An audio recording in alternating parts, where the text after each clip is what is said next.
Assim, vamos voltar a falar sobre a pandemia da Covid-19. Seychelles, com a maior porcentagem da população totalmente vacinada contra a Covid-19 do que qualquer outro país, fechou escolas e cancelou atividades esportivas por 2 semanas devido ao aumento dos casos. Apesar das medidas que incluem a proibição do encontro de famílias não conviventes e fechamento mais cedo de bares, o país já imunizou mais de 60% da população adulta com 2 doses de vacinas contra o coronavírus. As restrições são semelhantes às impostas pela última vez no final de 2020. O arquipélago do Oceano Índico, com população de cerca de 98 mil habitantes, depende do turismo para grande parte das divisas e agiu rapidamente para iniciar a vacinação em janeiro, usando a doação de vacinas chinesas dos Emirados Árabes Unidos. Até o momento, 62,2% da população elegível foi totalmente vacinada, de acordo com o rastreador de vacinas da Bloomberg. A população se compara a 55,9% de Israel, o país com a segunda maior taxa de imunização total, a segunda maior porcentagem de imunização total. Augusto. Sabia que Israel não tinha completado a imunização, pensei que já tivesse, mas vamos lá. Eu já falei das Ilhas Seychelles agora há pouco, mas eu volto ao assunto. O que tem que se fazer? Né? Vamos examinar o que está acontecendo por lá. Mortes continuam diminuindo. Há um aumento do número de casos, agora são casos mais leves. Então precisa pegar esse tipo de vacina usada lá, que se não me engano foi a chinesa, né? Usada na maior parte das vezes. Aí. A maior parte dos vacinados foram imunizados, em tese, com uma vacina chinesa, que nem sei se é a Coronavac, tem uma outra circulando aí pelo mundo. É preciso ver, então, o que aconteceu, o que nós estamos dizendo desde o começo, isso é uma obviedade, o Guilherme tem sublinhado muito isso, nós estamos servindo de cobaias. Claro, a vacina foi feita rapidamente, então esse é o preço a pagar, é um dos ônus, parte do ônus que a gente tem de enfrentar. Tem de honestamente agora examinar o que aconteceu.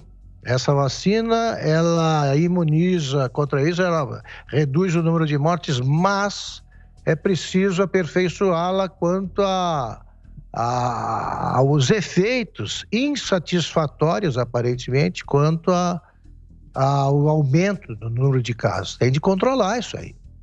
Por isso que eu repito, tem de saber o que aconteceu em Serrana, rapidamente. Coisa que o Butantan não tem feito.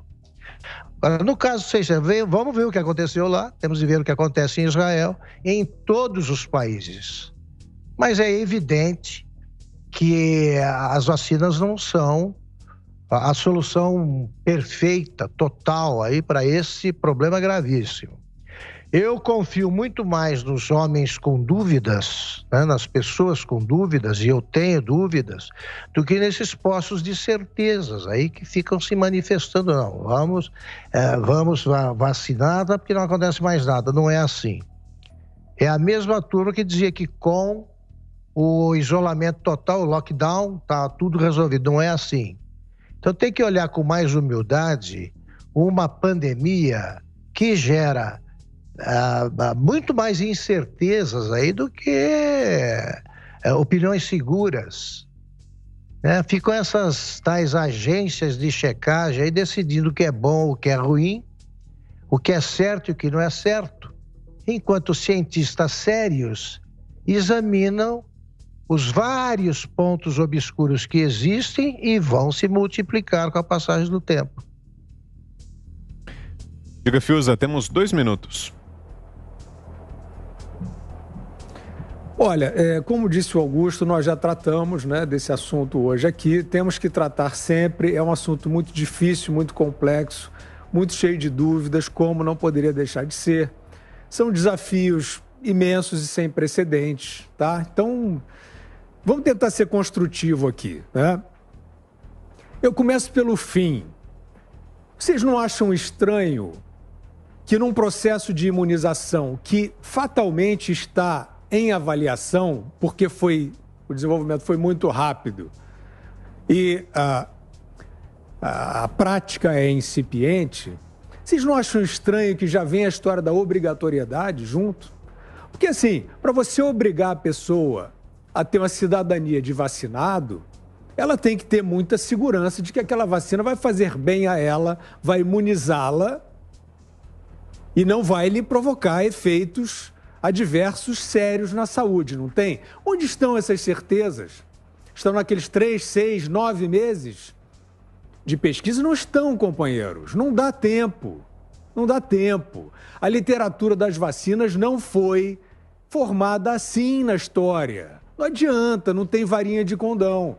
Aparece um tipo de efeito adverso. Por exemplo, a questão da coagulação da vacina da AstraZeneca. Quantas pessoas já estavam se vacinando, portanto, já sofreram, muitas terrivelmente, porque não sabiam disso? Como diz o Augusto, tem que ser em algum nível cobaia? Talvez, estamos todos muito expostos ao desafio.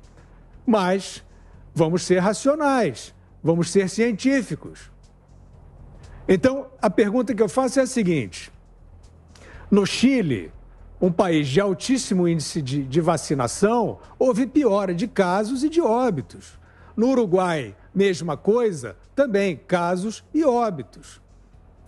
Este relatório que eu citei do CDC, do chamado VAERS, né, que é o Vaccine Side Effect Report System, é também reportado um número muito grande de óbitos, comparado com o recorde histórico.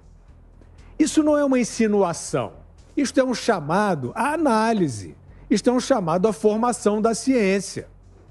Nós não podemos afirmar que a vacinação, 4, 5 meses de vacinação no mundo, nós não sabemos o que foi o efeito ainda. E nós não podemos fechar os olhos para isso, senão não é ciência.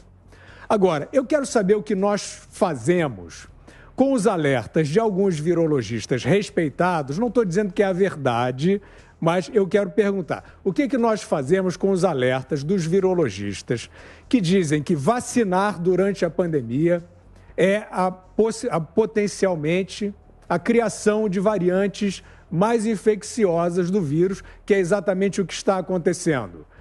É errado isso? Então refutem com ciência, porque nós precisamos saber e saber rápido.